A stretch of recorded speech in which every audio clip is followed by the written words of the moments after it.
Hello and welcome to another lecture of classical motion of a single particle.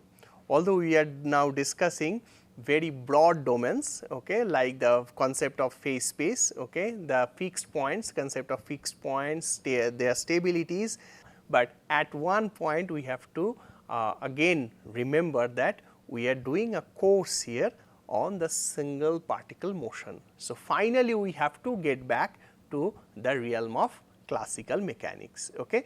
So, just since in the last lecture we have elaborately discussed several examples of different types of fixed points. Okay. We have actually learned a lot of names: nodes, repellers, attractors, saddle points, stable node, unstable node. Okay. So, here in this lecture we simply pose two very well known equations which can be meaningful for classical mechanics. The first equation is x dot is equal to y and y dot is equal to x. Then I will pose another equation, x dot equal to y and y dot equal to minus x. Okay. So, you see that if now you just think that x and y, they are the phase space coordinates,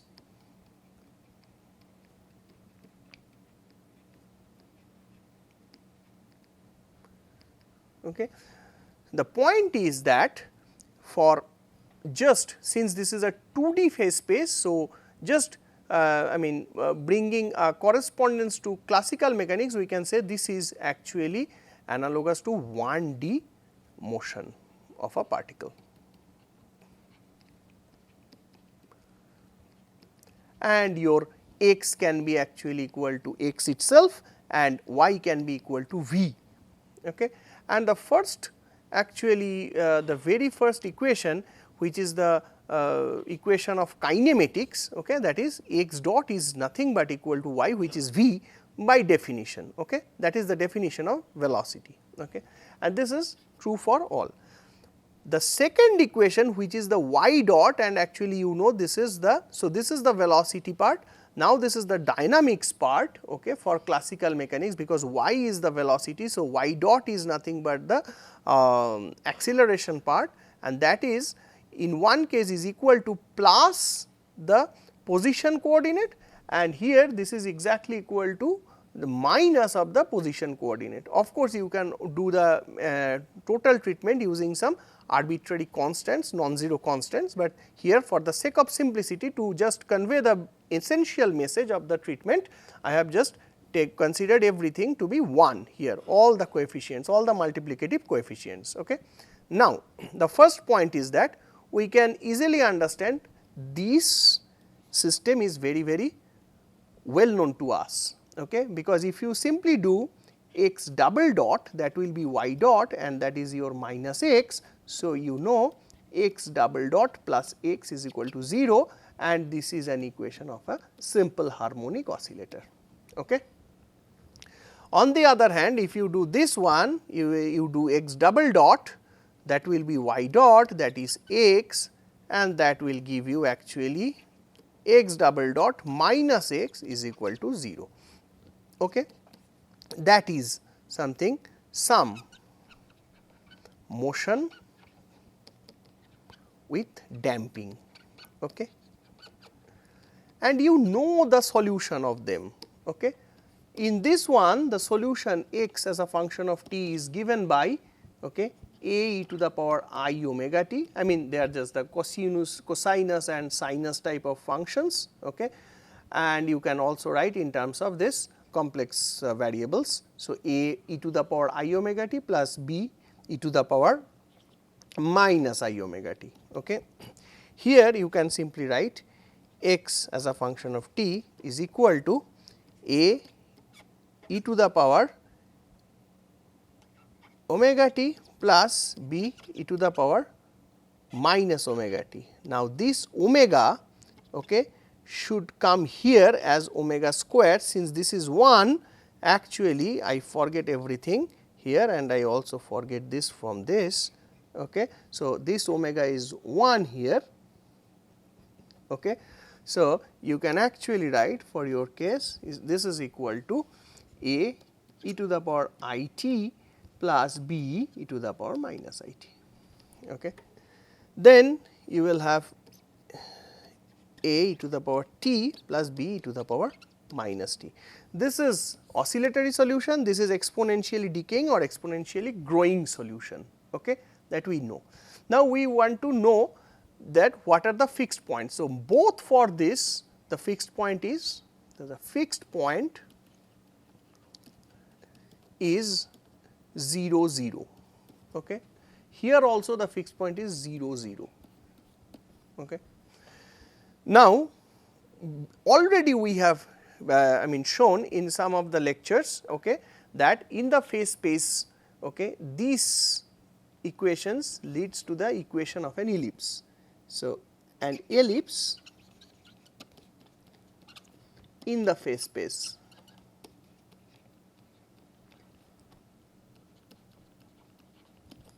and this gives you a hyperbola in the phase space.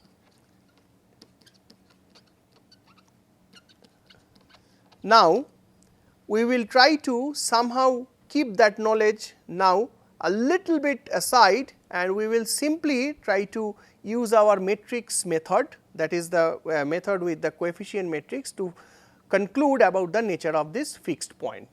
Okay. And we actually also saw that whenever you have a system where the equations, okay, are like this or like this in the vicinity or in the neighborhood of a fixed point, okay, even in a nonlinear system you will actually in the neighborhood of those fixed point you can have respectively a hyperbola or an ellipse. Okay. Now, here for this case what is the coefficient matrix? I use another color A. Okay. So, that will now be 0 1 1 0, okay, from this one. And what will be the coefficient matrix for this? That will be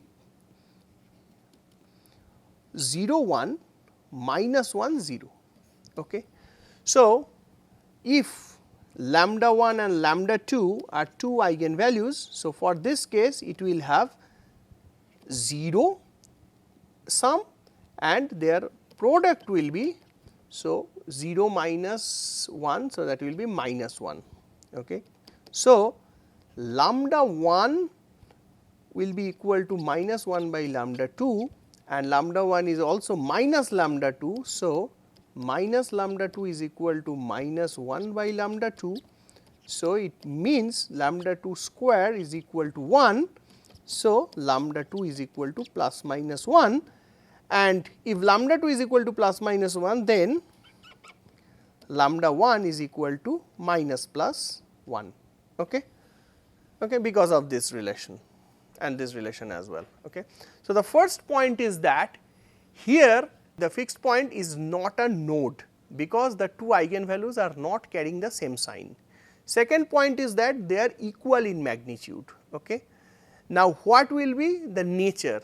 So, for that you have to draw the hyperbola and actually when you draw the hyperbola as we have already drawn, you will actually now understand that if you remember that in the x and v plane which is actually equivalent to y here, okay, we have this type of hyperbola. Okay. And so, actually you will see that if the hyperbola are like this or like this, okay. So, basically what happens that you will always see that this type of thing. So, you will also have a class of hyperbola like this, I can also draw. Okay. Okay. So, whereas here in this case you will see that the hyperbola they are actually trying to reach from this point. Okay. So, you will see that the hyperbola can be like this, okay, and like this. I do not know whether, yeah, and like this. Okay. So, here you can also show that this hyperbola for those type of thing, okay, in one direction you will actually can have an attractor type of behavior, and for the other direction you will have a repeller type of behavior, and how it comes that I leave to you to decide. So, for example, I am telling you here you see this type of mixed behavior is not very evident. For that, first of all you have to find the equation of the hyperbola, and you have to draw them properly, and you have to draw the proper directions. Okay. Then you will see that in some cases, in some directions you will have an hyperbola which looks like the repeller. Okay. I mean phase trajectory is a repeller, and in some cases they act as attractor. Okay. So, that is why this type of saddle, I mean fixed point is known as also a saddle point. Okay. Just like the case of another one which we discussed, but here the calling of the saddle point is a little bit subtle. Okay. So, I will actually discuss this point again in the next week more in detail. Okay. But this week what you will try to find the actually to reconcile the fact that if this is a saddle point, then there will be a mixed character of the fixed point which is here in the middle, okay, of an attractor and a repeller. Now, remember here also this fixed point is an isolated point, and no trajectory is actually touch. Okay, I mean no trajectory is actually touching the fixed point. Okay. Finally, to wrap up this well known situation where we have an ellipse and we have 0 0 1 minus 1. So, lambda 1 plus lambda 2 will be equal to 0 again, lambda 1 lambda 2 will be 1. Okay. So, lambda 1 will be equal to minus lambda 2, and that will be exactly equal to 1 by lambda 1 with a minus sign. So, lambda 1 square should be equal to minus 1, and so lambda 1 will be equal to plus minus I, and lambda 2 will be equal to minus plus I. So, this is a case where you have the two eigenvalues again distinct with different signs, but purely imaginary. Okay. And you have an elliptic trajectory in the neighborhood of the fixed point. Okay. Now, the fixed point is again 0 0 here, you know. Okay. And whenever we have such type of closed trajectory like this, we call that an orbit. Okay. Now, for an orbit you see that even when the time is actually changing and increasing. Okay. So, the orbit does not change, the phase space trajectory is actually bound here. Okay. So, the perturbation is not growing unlimitedly, and that is why this is also in this case is a stable fixed point. This fixed point is a stable fixed point. Okay. And last point is that this is also an isolated fixed point. That means, just think about the case where you have a simple harmonic oscillator with 0 initial kinetic energy and 0 initial potential energy. So, the total mechanical energy will remain 0 throughout the motion and you will have no motion.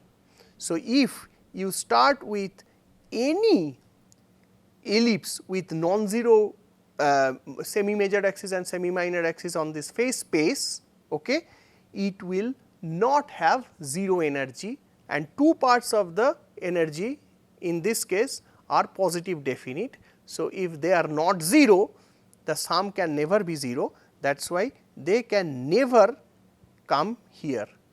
Only when if you induce some dissipative effect, then only this ellipses can be shrunk and finally come to this point, and once this reaches this point, the evolution stops forever. Okay. With that, I thank you for this week, and in the next week we will actually discuss a more general case of the equations of dynamics with complex eigenvalues and the concept of spirals and then a little bit of concept of limit cycles, okay, along with some interesting conclusions. Thank you very much.